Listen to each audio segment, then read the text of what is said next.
Hi everyone, welcome back to my YouTube channel. I guess I am so happy to have you all here.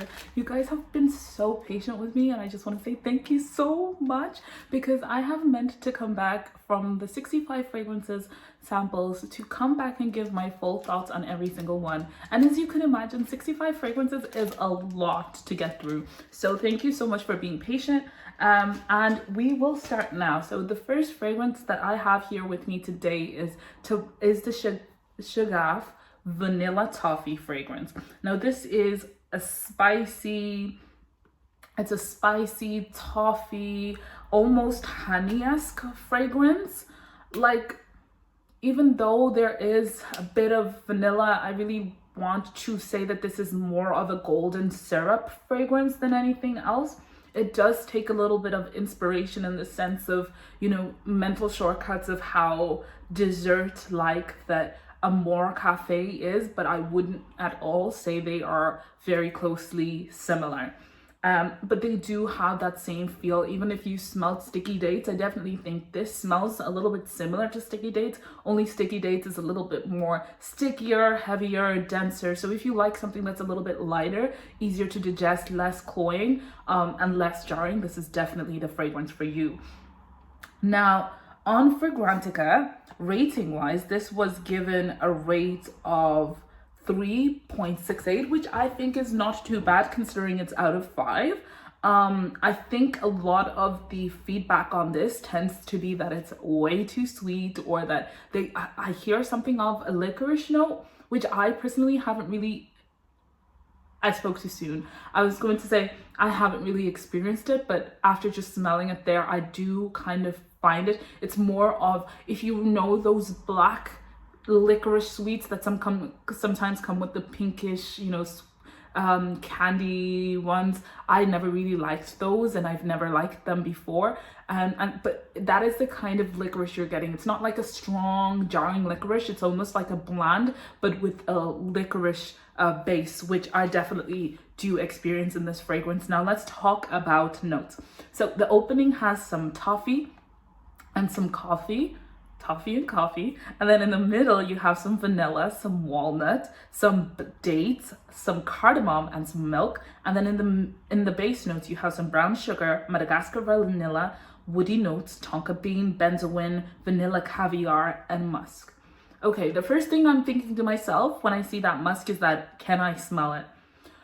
Not really. Like, I really do smell the milk and the musk almost blended together, because the milk that is not like a creamy milk or like a dusty milk like you would kind of experience in Lactea Divina or the sort. This is more, and it's not creamy either. It's really just like a almost it doesn't even have watery mixture in it. It's very musky milk, if that makes sense. Just take that texture of musk and then put some milkiness in it, and that's exactly what you get here. The toffee and the coffee is right at the top. There is no doubt of that, though the toffee is the strongest note than the coffee, but the toffee is definitely there. Then it says it has some vanilla, and like I said before, and some dates and walnut and cardamom. I definitely do not really smell the walnut. I don't really smell it. It doesn't smell particularly nutty to me. The dates are there in terms of like it's not texture, it's the I guess it's the taste of the flesh of a date. If you really, it's the best way to explain it. It's really tied into that toffee, so it's really hard to spread those two notes apart. But that's really it's like you get the sweet toffee, and then to kind of change the sweet linear fragrance of the toffee, it's almost layered with a date, if that makes sense. And then you have some brown sugar, which actually gives it this which adds to that. So it's almost like a one note structure of toffee, dates, and brown sugar, which really then gives it this effervescent, sugary vibe at the base. So it really starts off like a toffee. In the midst, you start to experience kind of the thickness, the roundness of a date, the inside of a date, and then it kind of fizzles down into this like sparkly sugary, granular type of brown sugar in the base. It's not a burnt sugar. It's not really a burnt sugar per se. It is just brown sugar, almost like the darkest brown sugar, you know, the one that's kind of sticky. But it's not sticky, it's granular. You could almost feel the granularness in this fragrance. Honestly, fragrance perfumers are so good at how intricate they really put these fragrances together. The cardamom is there, but it's very, very, very light. I think it just adds a little bit of depth to this fragrance, so you would in no way say this is a cardamom fragrance at all. And then in the base, you do have some woody notes that really ground this fragrance and leans it away, because normally fragrances like this, right, tend to end up being really dense and ambery, but this takes a different route and takes a little bit of a lighter base with having a wood like base. It's not oud, it's just literally wood.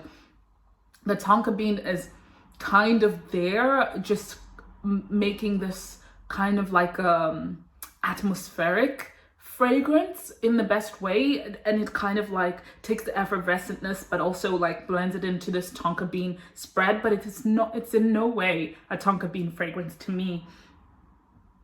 And then you do have some benzoin in there, and I think it's just giving the brown sugars, the dates, the toffee, this kind of like, you know, in some way resinous touch, but it's not really super resinous, because I really do feel like this is what would make it go to the edge of being similar to Amore Cafe and Sticky Dates, which is so much denser in my eyes. But I really want to emphasize, to me personally, this is not really a vanillic fragrance. This takes vanilla in the same way that a caramel coffee syrup would take on vanilla. So there's that.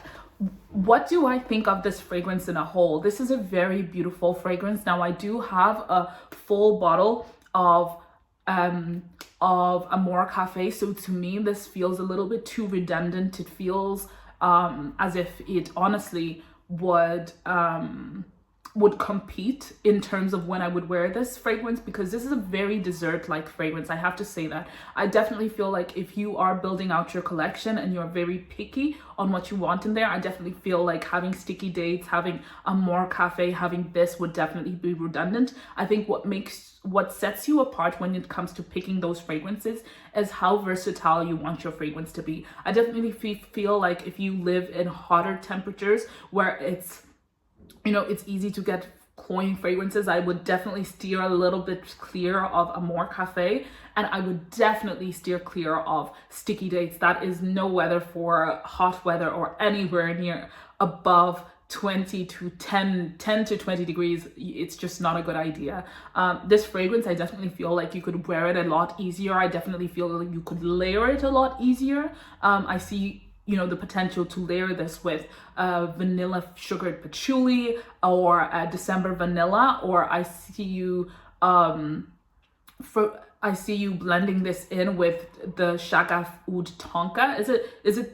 Is that the name of it? The blue bottle? I even see you blending this with Shaghaf Oud Elixir, dare I say. But you lose the versatility when you start to go to Amore Cafe, just because it's a little bit denser. It's much sweeter. It's definitely for the sweetest tooth. This is the kind of person who says they want their brown sugar milk tea, boba milk tea, and wants it at 50% sugar, whereas Amore Cafe, you kind of want it at 100%, if you know what I mean. And if you are a Sticky Dates person, I definitely think you like it at 150. I'm not even gonna say 125. You like it at 150% sugar. So that is my thoughts. In terms of versatility, I definitely think anybody and everybody could wear this. The only difference is that it's a gourmand fragrance. But what I love about gourmand fragrances, they actually do not lean at gender at all, because they literally just smell like food.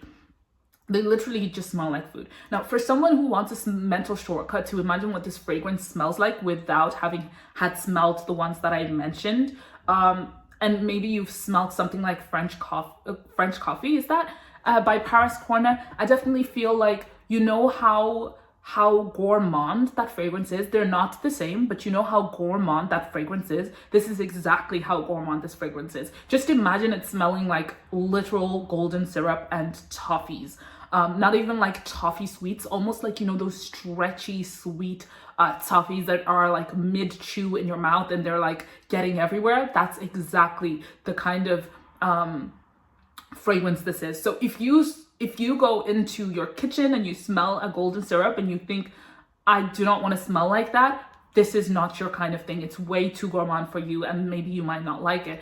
But I definitely feel like this is not gender specific. I definitely feel like if you are the type of person who likes to wear your business suits and doesn't really like smelling like food and you're more of a serious person, I definitely think steer clear of this. This is the people with sweet teeth. This is for people like that. So steer clear of this.